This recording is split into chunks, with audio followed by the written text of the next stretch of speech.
wonderlik. Deel tog met ons, hoe sien u die toekoms van Afrikaans? Ek sien dit baie rooskleurig.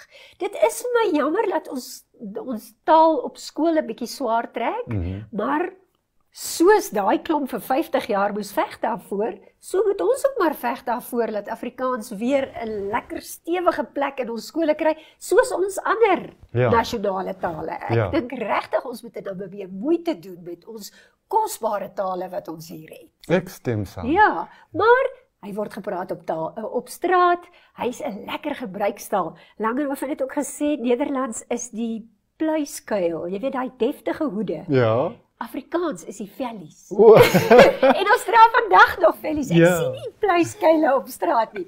En dit is wat mense sien in Namibië met Afrikaans. Afrikaans wemel op straat. En jou Afrikaanse vellies kan jou vat tot noord en suid en oos en wes, oral in die land. Ja.